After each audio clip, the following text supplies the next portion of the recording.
Hi guys, this is Joseph, And I'm Jeremy. and this is Boys of Summer episode 2, Hot Pursuit. So, am I the only one that thought that this was the sequel to Need for Speed Need and for was Speed. highly disappointed? The sequel for Need for Speed. Yeah, I thought we were going to get some cops versus robbers action. I don't know what you're I mean, talking about. technically we did, but This not was a good. this was a terrible movie. Yeah. So yeah, let's just move on to what our overall thoughts are.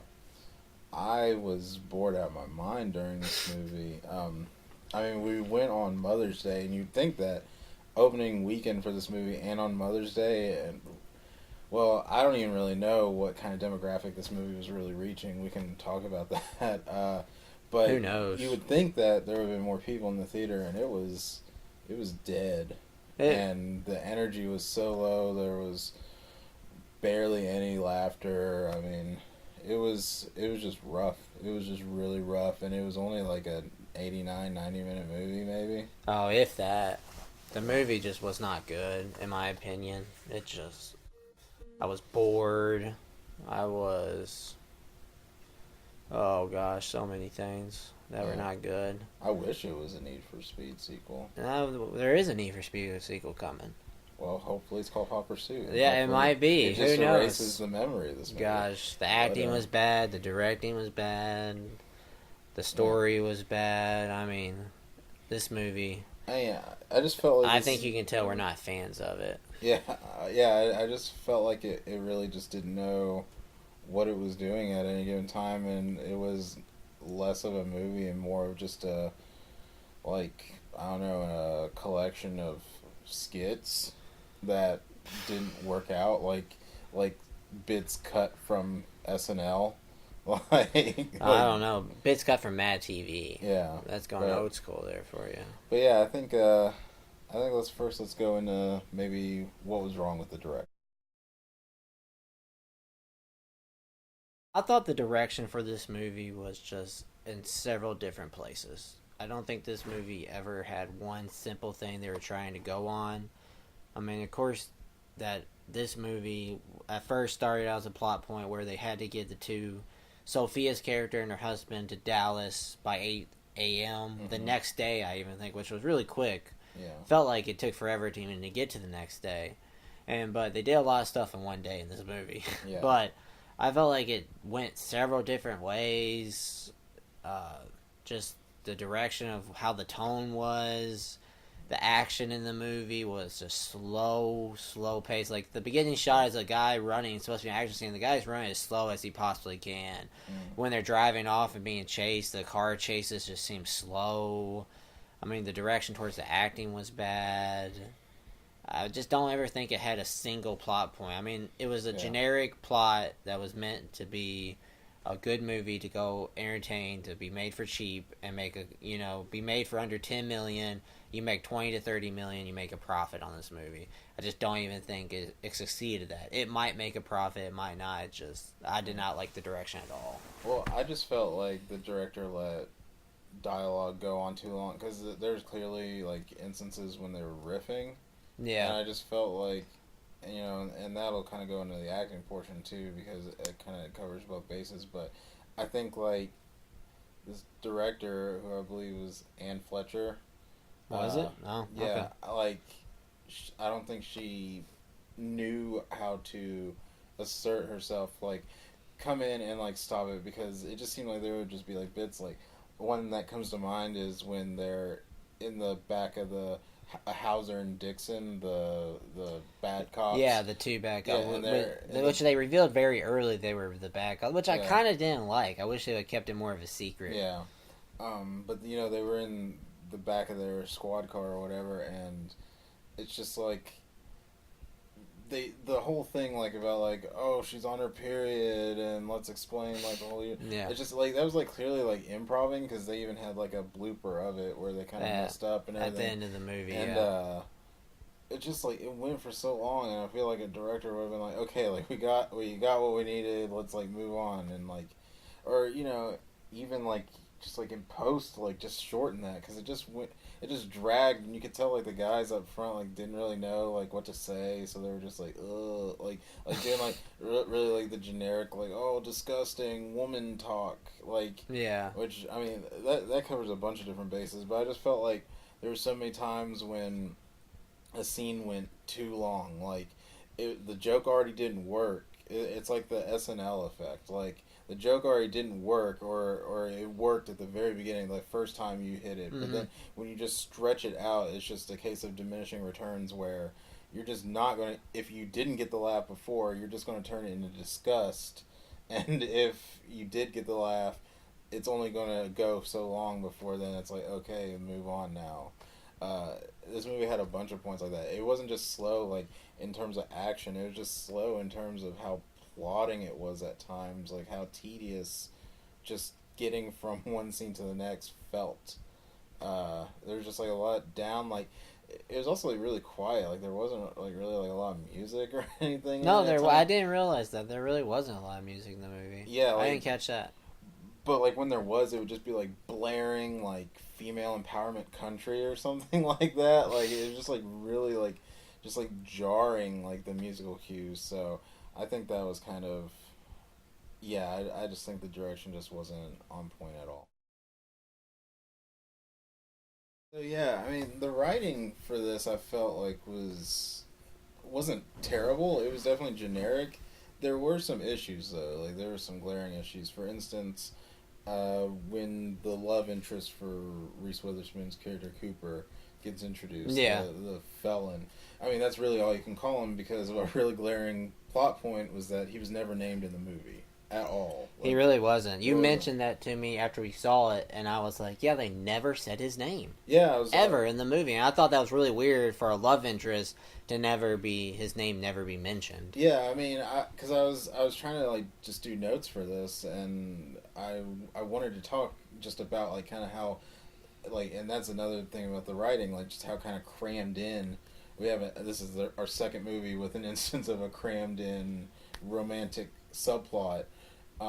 Yeah. I mean, definitely worse executed than the one Avengers. in Age of Ultron, but Age of Ultron had a lot of, it still had some pre-up in another movie yeah, going for it. yeah, but this it's just like yeah, I couldn't even think of the guy's name. I had to go to IMDb where it said his name was Randy, and that it wasn't just like I forgot his name. That was never said. That name I was don't never think said. Randy was ever. I mean, if Randy was said, I missed it. I could have missed it though. I was Yeah. bored.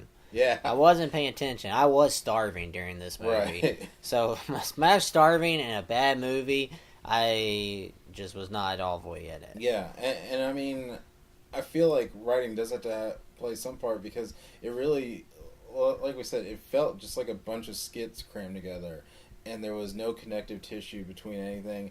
Half the time, I was forgetting what their actual like goal was, even though they said it a million times. Like you had to get to Dallas because that never factored in. They never got to Dallas. It was never, and I just don't understand with such emphasis on that why that isn't where the movie ended.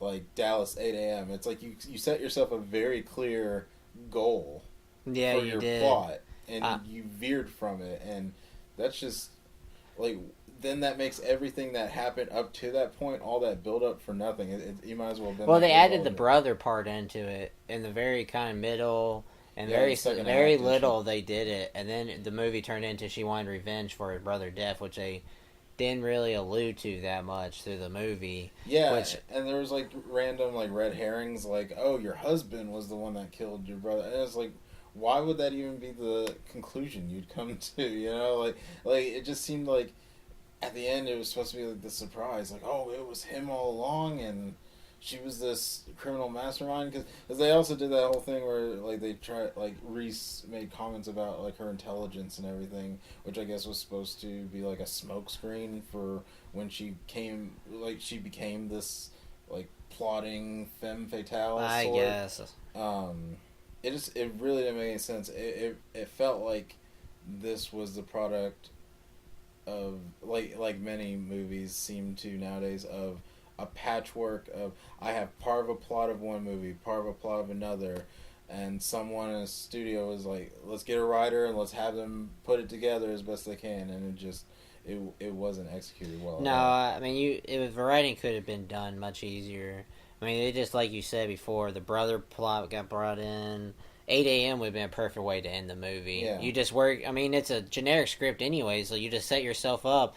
And the movie, was about them being not getting along and getting Right. along. So, I mean, I thought, she would run away like she did several times, and maybe she would run away and they think they're not going to make their 8 a.m. showing, but then they make it, Yeah. and everything works out. But then 8 a.m. didn't even matter. Reese Witherspoon killed was it Castro or whatever his name was? Cortez or whatever. Yeah. I mean, she killed him, and it just... And to me, it didn't make sense. Okay, so she killed this person. Why wouldn't she get killed then? This is a organization. Right. I mean, you killed the boss. It seems like you're going to get murdered. Yeah. For killing the boss. And then 3 months later, she's, like, perfectly fine. It's like... Yeah. I don't understand that. I just didn't really get why it was even necessary to have like the whole like framing of her like she was the one that killed the FD what the hell like the FBI guy No, whatever he was the special agent like why did that that didn't serve anything. It could have just as easily been her. I mean, I guess they had to explain why she couldn't just like call in cops or anything like that. But then they had the whole thing where like their cell phones kept getting destroyed too. So, and they were in like the middle of nowhere, Texas or whatever. So that just as well could have been the explanation as to why she couldn't get in contact with the cops. Plus, you did this whole thing where she was invalidated, like the whole pulling a Cooper joke that they kept rehashing over and over again. Like, no one takes her seriously. They're out in the middle of nowhere. It's like, that's reason enough for her not to be able to get backup or anything. Well, it's the two, you mentioned that. There's two ways you could come at it. It could have been like, there is dirty cops. Yeah. So she knows she can't trust anyone. But then also she wants to redeem herself. She's like, I'm going to do this myself. Right. I'm going to get you there by 8 a.m. And I can't call in backup because there's dirty cops. And it's like, well, you don't have to beframe someone. The police are dirty. Like, you could have been when they called in, and then you realize backup. She's like, I can't do it. We have to get there you by 8 a.m. Yeah. And get there. It felt like the whole, like, her being framed and thus her being on the news, it felt like its only real function was to set up the dumb recurring joke about the newscasters increasingly reporting her height as smaller and and smaller Sophia's age going up and up, and which also didn't work, by the way. No, it didn't. Speaking of that, I think it's time for us to get into the acting, which probably is just as bad as all three are. And probably the most disappointing. Yes. Speaking of the acting, Reese Witherspoon just got out of doing Wild. Right. Which I've seen. She did a phenomenal... I can't even say that damn word. That's how bad this movie is. Yeah, phenomenal. No, it doesn't matter. Right. I don't know why it said that. I'm sorry. But she did a great job. Don't laugh at me. Don't laugh at me. Don't laugh. Okay. She did a great job in the movie, and then she does this. Mm. She must have a contract with whoever... I don't know which studio did this movie. Okay. But she must have a contract with them, or she just took a paycheck. Whichever one, she really did not do a good acting job. Her accent was pretty bad. I didn't like how the way she took the character, which who knows if that's her choice at the end of the day. The director could say, we want an accent, we want you to take the character in this way. She maybe just tried the best she could. Yeah. Who knows? Sophia, that's where it gets me, because her acting was annoying. Yeah. She was annoying to me in the movie. I love her in Modern Family because that's how she acts in Modern Family. But whenever it's like Melissa McCarthy and what's the girl from Pitch Perfect? Rebel Wilson. Every movie you put them in, they act the exact same. And to me, that gets annoying after a while. And Sophia just acted the exactly same as she did in Modern Family. And it's like, why can't we just get something different? The funny thing is, we talked about direction. When they went totally direction, she was going to kill... whatever the guy's name, Carlo, whatever his name was, the head guy, she actually did something different. Her acting was different. Yeah. She actually showed some good acting, so I just wish she would have showed that acting through the whole movie instead of doing the Modern Family bit, what they typecasting her like do with other actresses. It was just annoying to me. Well, it also just felt like they were acting at each other instead of with each other a lot of times. Like it felt really like stiff. It almost felt like at times like they had to have been like together on set, but it just felt like at some points like they weren't even in the same room or anything. Like it was just really weird. Like reactions to like dialogue didn't seem like it matched. I mean, there very well could have been like reshoots or something where their schedules didn't line up. Yeah. And they were, for instance, there was a really bad scene. There's a really bad scene, but with Jim Gaffigan and everything when they're in the back of his hitch trailer or whatever. Where Reese is like trying to do like the commando like hand signals, and Sophia is trying to interpret what they mean, and it was very obviously ADR'd. Like Yeah. like they put it in post, and it was just like it was so obvious that it was like it didn't even sound like any of the other audio in the movie, and it didn't really like it didn't even work either. So it was just really awkward. Just them, a lot of their interactions, especially in the beginning, were awkward. Like Reese was like a little bit understated, and Sophia was like you said, like over the top. Like she was playing Gloria. You know. Yeah, I mean, it was the And, same thing as Modern Family. Yeah, and it really felt bad. I mean, and there was also just like some other like really decent like character actors and a couple of comedians. Mike Birbiglia was the blind date in the beginning of the movie, the really slow running guy. Yeah. And like we just mentioned, Jim Gaffigan was in it, And he's funny. Yeah, but it just felt like they were just like.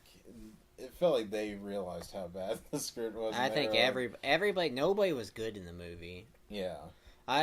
Sophia was good for about 10 minutes. Yeah. At the very end, Sophia actually showed good acting. And that, to me, that was about it. If you're just joining us, our score metric is as follows. Would you pay full price for this movie, like in the opening weekend? Would you pay matinee price, lazy Sunday afternoon? Would you rent this movie from Redbox, Amazon, etc., etc.? Yeah. Or would you just flat out skip it? Or watch it free on cable, something like that. I'll go first, and I will say that this is an absolute skip. Don't watch it on free TV. Don't listen to the audio while you're cooking. Don't even listen to somebody if they're trying to tell you a synopsis of the plot. In fact, I apologize for you listening to this right now because we already kind of subjected you to some of the terribleness of this movie. I mean, all in all, it was just a rehashing of a lot of things. It felt like it was equal parts The Heat with Sandra Bullock and Melissa McCarthy, and Blue Streak with Martin Lawrence and Luke Wilson. Felt like it tried to capture some of the magic of both of those, and it did neither, and it just was highly unsuccessful. I'm going to repeat the exact same thing as you, but make it much shorter. Skip, don't watch it, and if anybody tells you to watch it, slap them. Okay, guys, so we started out doing this on Monday with the plan of watching the movies during the weekend and then releasing the show on Monday. And we learned our lesson, thankfully early, Yes. with this movie.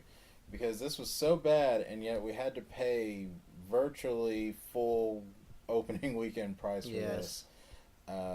We're probably going to start doing this where we release our videos on Wednesday. That way we can watch some of the cheaper matinee weekday prices for some of these if we feel like it's going to be a skip. Because we went into this knowing it was probably going to be a skip. I went into thinking my score was a skip, and I was correct. Yeah, so that's just what we're going to be doing. We'll still be doing it virtually weekly. Yes, weekly. There'll rarely be a time when we utterly just take our own advice and skip a movie so that we can tell you to skip it. Only time I think we'll skip, maybe there's maybe one movie or two movies in the summer that just don't have any big releases that come out. But that's just a heads up. It might have gone unnoticed, but just for those of you with keen mind and keen eye, you know what's up now. So yeah, that's about it. That's it for this review. I don't really think there's anything else to say. Next up is Pitch Perfect 2, Yeah. which we haven't seen Pitch Perfect 1, but we will. Yep. And then we will review Pitch Perfect 2, compare the two, and see what it's like. But we'll see y'all next week on Wednesday, and that will be a week from today, and we'll see you next week.